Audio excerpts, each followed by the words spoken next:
나는 포도나무요 너희는 가지라. 그가 내 안에 내가 그 안에 거하면 사람이 열매를 많이 맺나니 나를 떠나서는 너희가 아무것도 할 수 없습니다. 사람이 내 안에 거하지 아니하면 가지처럼 밖에 버려져 마르나니 사람들이 그것을 모아다가 불에 던져 사르느니라. 너희가 내 안에 거하고 내 말이 너희 안에 거하면 무엇이든지 원하는 대로 구하라. 그리하면 이루리라. 기도하겠습니다. 자비하신 하나님, 참 생명 주시려고 예수님을 세상의 빛으로 보내주심 감사드립니다. 우리들 어두움에 살지 않게 하시고 빛 따라 살게 하옵소서. 참 빛이신 예수님을 증거하며 살게 하여 주옵소서. 오늘 예배를 통해 선한 목자시며 생명의 떡이신 예수님 만나기 원합니다. 말씀으로 주린 영혼을 배부르게 하옵소서. 오병여의 기적같이 모두에게 필요한 말씀으로 임하는 방언의 역사를 구합니다. 하나님 앞에 부끄러운 모습을 보였던 우리를 용서하여 주시고 보혈의 능력으로 정결케 하옵소서. 객지, 외국, 군대, 병상에 있는 성도들, 각처에서 영상과 음성으로 함께 예배하는 이들, 은혜와 사랑, 치유와 회복, 능력과 축복이 넘치게 하옵소서. 말씀 전하는 종에게 성령으로 함께 하셔서 담대히 선포하게 하실 것을 믿고 예수님의 이름으로 기도하옵나이다. 아멘. 할렐루야. 하나님의 은혜와 평강이 함께 계시기를 축원합니다. 우리가 살아있는 오늘이 복된 날입니다. 우리가 살아있는 것만 봐도 오늘이 좋은 날입니다. 여러분에게 오늘이 더 좋은 날이 되시기를 축원합니다. 예배하는 모든 이들에게 하나님의 축복이 임할 줄 믿습니다. 오늘은 종려주일입니다. 예수님이 나귀 타시고 예루살렘에 들어가신 날입니다. 그때 사람들은 종려나무 가지를 흔들리며 호산나 외쳤습니다. 그래서 종려주일이라고 하는 것입니다. 이 주간을 고난주간이라고 합니다. 한 주간 동안 예수님의 고난이 있었기 때문입니다. 고난주간에 우리는 예수님과 가까이라고 하는 주제로 새벽 5시 15분부터 특별 새벽 기도회로 모일 것입니다. 물론 한 자리에 다 모일 수 없습니다. 그래도 교회에 오실 수 있는 분은 오세요. 새벽에 교회에 오실 수 있는 분이 다 오셔도 아마 그 적정 인원만큼 될 것입니다. 같은 시간에 영상으로 한 주간 동안 새벽기도 참여하시면 좋겠습니다. 예수님과 가까이 하는 그런 고난주간을 보내시길 바랍니다. 우리 옆에 분들과 서로 인사하겠습니다. 자기 스스로 혼자 예배드리는 분은 혼자에게 고난주간에 은혜의 시간을 보내겠습니다. 그렇게 인사합니다. 고난주간에 은혜의 시간을 보내겠습니다. 세상은 요지경이란 노래가 있었지요. 노래 가사에 여기도 짜가 저기도 짜가 짜가가 판친다 뭐 그런 가사가 있었습니다. 짜가는 가짜나 모조품을 속되게 이르는 말이지요. 그 노래가 나온 지 오래되었지만 세상은 지금도 짜가 가짜가 판을 칩니다.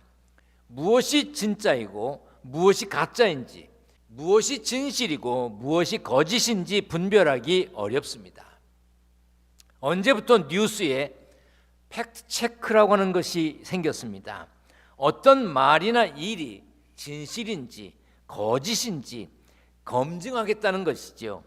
인터넷과 휴대전화 메신저를 통해 무분별하게 퍼지는 가짜 뉴스는 우리 사회에 큰 해악을 끼칩니다. 그런가 하면 진짜 같은 가짜를 만들어 팔다가 적발되었다는 뉴스들도 심심치 않게 있습니다. 얼마 전 중국에서는 식염수를 코로나 백신이라고 속여서 판매한 일당이 잡혔다는 소식도 있었습니다.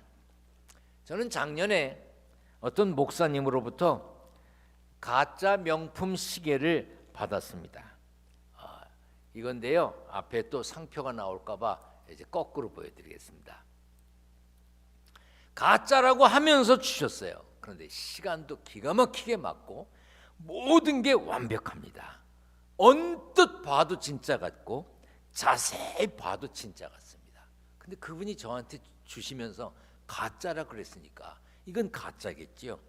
그 묵직하고 아주 괜찮아 보여요. 제가 이게 정품이 얼마쯤 되는지 알아봤거든요. 무지 비싸더라고요. 근데 제가 이것을 시계를 안 차고 다니는 전도사님 드리려고 그래요. 나와요. 예. 이거 내가 가짜라 그러면서 받았는데 진짜 같은 마음으로 받으셔. 시가도 잘 맞아. 예. 예. 아이고, 저 진짜인지 모를 텐데 참나 주고도 걱정되네. 진짜일까봐. 요즘은 무엇이 진짜이고 무엇이 가짜인지 분간하기 어려운 세상입니다.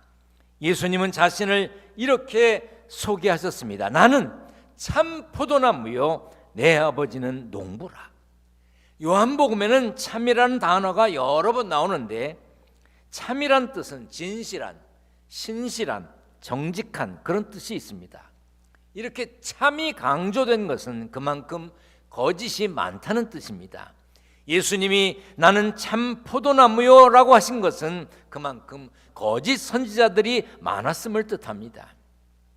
세상에는 진실과 거짓, 성과 속, 거룩한 것과 속된 것이 섞여 있습니다.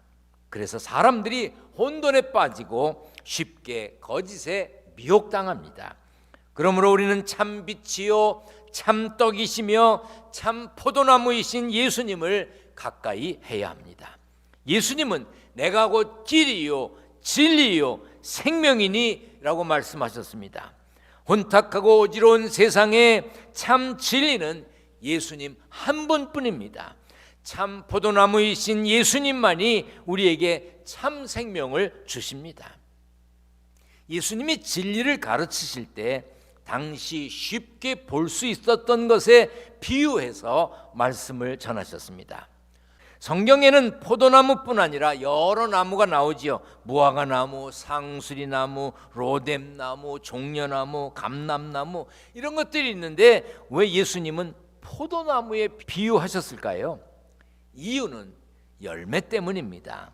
포도나무는 다른 나무들에 비해 많은 열매를 맺습니다. 그래서 2절에 이렇게 말씀합니다. 시작. 무릇 내게 붙어 있어 열매를 맺지 아니하는 가지는 아버지께서 그것을 제거해 버리시고 무릇 열매를 맺는 가지는 더 열매를 맺게 하려 하여 그것을 깨끗하게 하시느니라.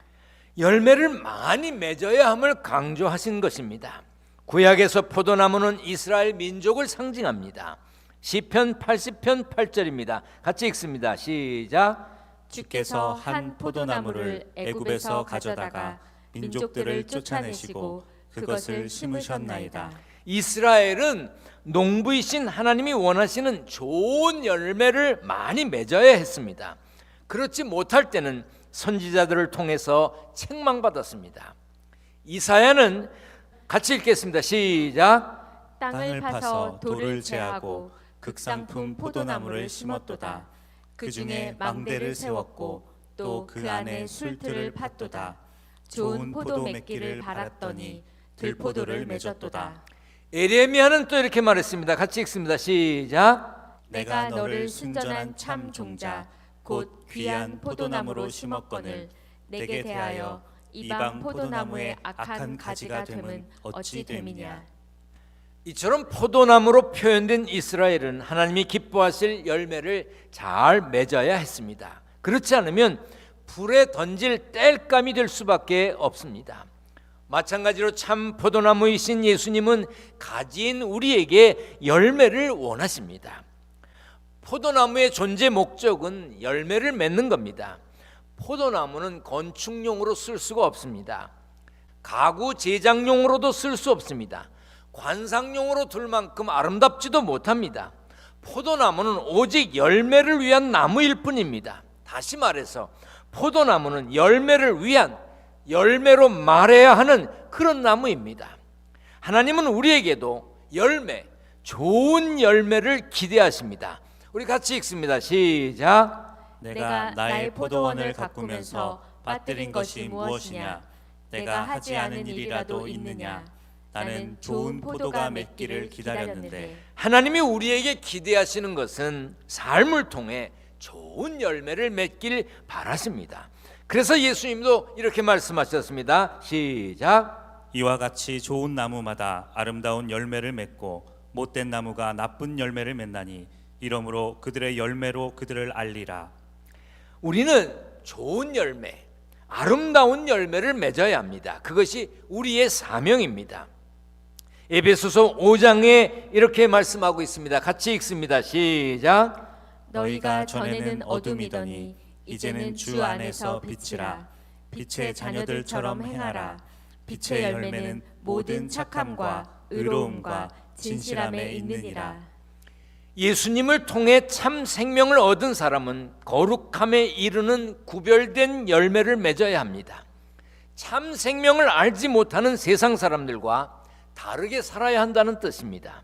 하나님 마음에 합하게 살아야 한다는 말이지요. 육체의 욕심을 따라 살면 나쁜 열매를 맺을 수밖에 없습니다. 우리가 맺어야 할 열매는 무엇이냐? 성경에 기록되어 있습니다. 같이 읽습니다. 시작. 오직 성령의 열매는 사랑과 희락과 화평과 오래 참음과 자비와 양선과 충성과 온유와 절제니 이 같은 것을 금지할 법이 없느니라. 이러한 열매는 인격과 성품 속에서 맺어지고 그런 열매를 맺으면 예수님을 닮게 됩니다. 제가 종종 드리는 말씀입니다. 저는 교회에서 직분자를 세울 때, 특별히 장로님들을 세울 때 성품을 중요하게 생각합니다. 성품이 중요합니다. 왜냐하면 성품이 나쁘면 직분을 받아도 성품이 잘 안 고쳐지더라고요. 두 번째는 배우자가 좋아야 합니다. 그 장로님이 되는 본인도 좋아야 되지만 배우자도 좋아야 합니다. 대개 보면 배우자가 좋으면 그 본인이 조금 부족해도 그 배우자가 뒷받침을 잘해서 좋습니다. 대개 보면 통 큰 장로님들 보잖아요. 그러면 그 배우자들이 통이 큽니다. 이게 마음이 맞아야 되거든요. 세 번째는 자녀들이 잘 믿고 잘 섬겨야 합니다. 네 번째는 직업이 교회에서 일할 만한 직업이어야 됩니다. 부끄러운 직업이 되면 안 되죠.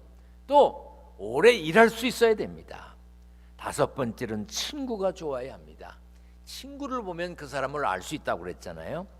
그리고 여섯 번째는 좋아하는 것들이 좋아야 합니다. 취미나 뭐 이런 것들이 좋아야 돼요. 보면 좋아하는 걸, 이상한 걸 좋아하는 사람들이 있어요. 하나님의 마음에 들지 않는 걸 좋아하는 사람들이 있습니다. 그러면 안 되죠.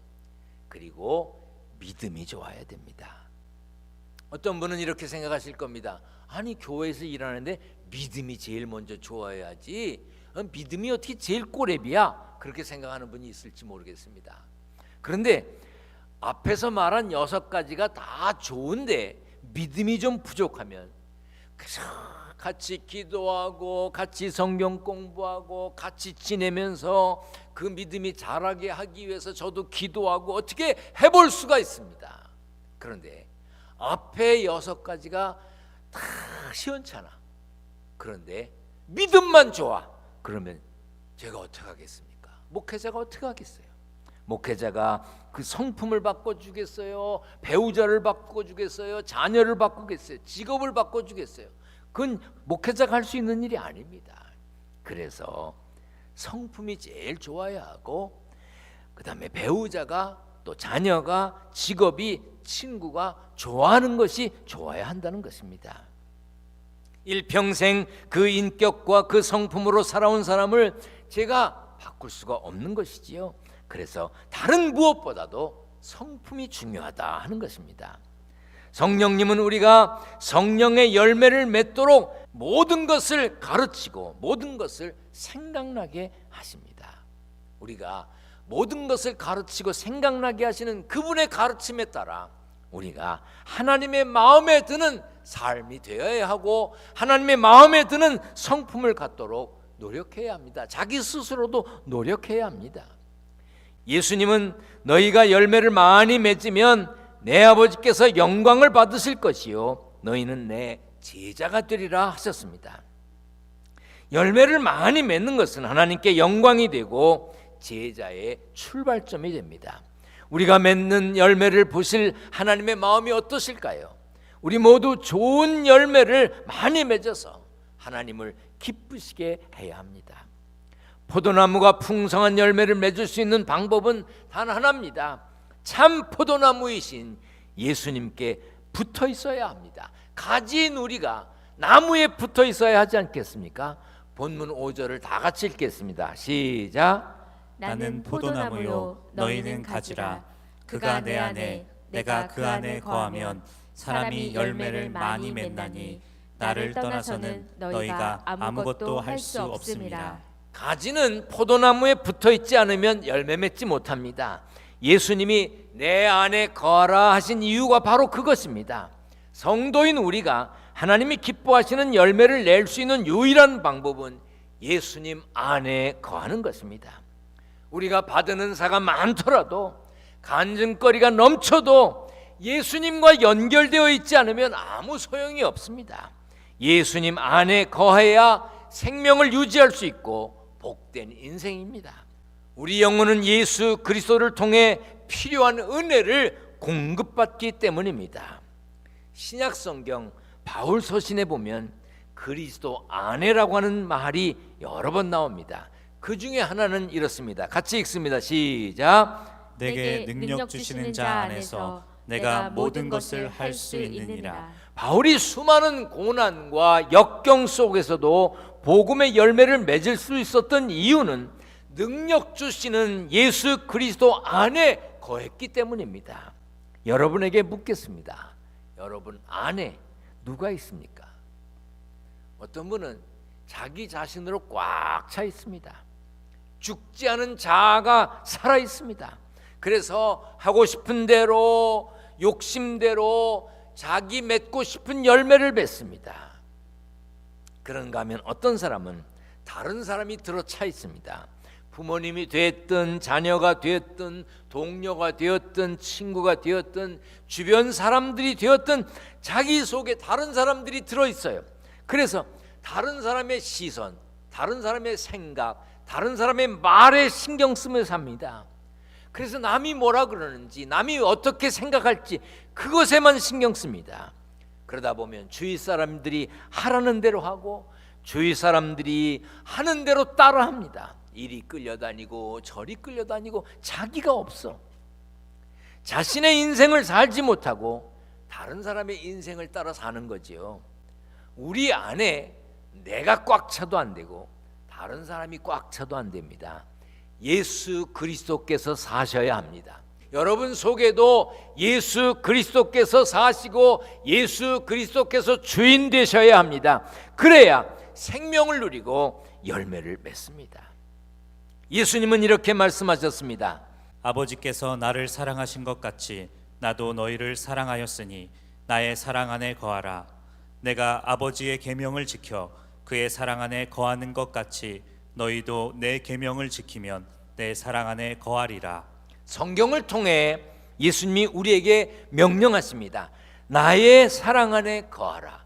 내 사랑 안에 거하라. 한번 따라하겠습니다. 나의 사랑 안에 거하라. 나의 사랑 안에 거하라. 내 사랑 안에 거하라. 내 사랑 안에 거하라. 참 포도나무이신 예수님은 지금 우리에게 성령의 열매를 원하십니다. 성령의 열매 중에 가장 먼저 나오는 게 사랑입니다. 사랑의 열매를 맺으려면 참아야 합니다. 사랑은 오래 참는 것이라고 하는 표현부터 시작됩니다. 사랑하려면, 참으려면 자신의 욕심을 내려놓는 희생이 필요합니다. 나눠야 합니다. 베풀어야 하고요. 양보해야 합니다. 자신을 죽여야 합니다. 바울이 뭐라 그랬죠? 나는 날마다 죽노라고 했어요. 우리는 날마다 죽는 순교 없이는 하나님 기뻐하시는 열매 맺는 삶을 살 수가 없습니다. 가정에서, 일터에서, 학교에서 언제 어디서나 사랑의 포도나무이신 예수님 제자답게 열매 맺기 위해 바울처럼 날마다 자신을 죽이는 순교로 하나님께 영광 돌리는 삶이 되어야 합니다. 그래, 오늘도 나 죽는다. 그래, 나 오늘 이거 그래 죽는다. 나를 죽인다. 내 욕심 죽인다. 이런 날마다 죽는 삶으로 하나님께 영광 돌리고 아름답고 귀한 열매 맺는 복된 삶의 주인공이 되시기를 축원합니다. 축원합니다. 기도하겠습니다. 전능하신 하나님, 열매 맺는 삶의 주인공이 되게 하여 주옵소서. 가지인 우리 예수님께 꼭 붙어 사는 삶이 되게 하여 주옵소서. 연약하여 때로 쓰러지고 연약하여 때로 부족함을 드러내지만 하나님 긍휼히 여기시고 우리를 일으켜 주옵소서. 세상에 살면서 날마다 죽는 순교의 삶의 승리자가 되게 하여 주옵소서. 땀 흘려 일하여 얻은 소득을 구별하여 하나님께 드립니다. 성도들의 정성된 예물을 받아 주시옵소서. 오늘 예물 드리는 손길들, 온라인으로 예물을 드리는 이들 모두 기억하여 주시고 저들의 기도 제목에 응답하여 주셔서 물질 때문에 죄와 타협하지 않게 하시고 양식 때문에 눈물 흘리지 않는 성도들 되게 하여 주옵소서. 고난주간답게 은혜롭게 보내는 모든 성도들 되도록 하나님께서 인도하실 줄 믿고 예수님 거룩하신 이름으로 기도하옵나이다. 아멘.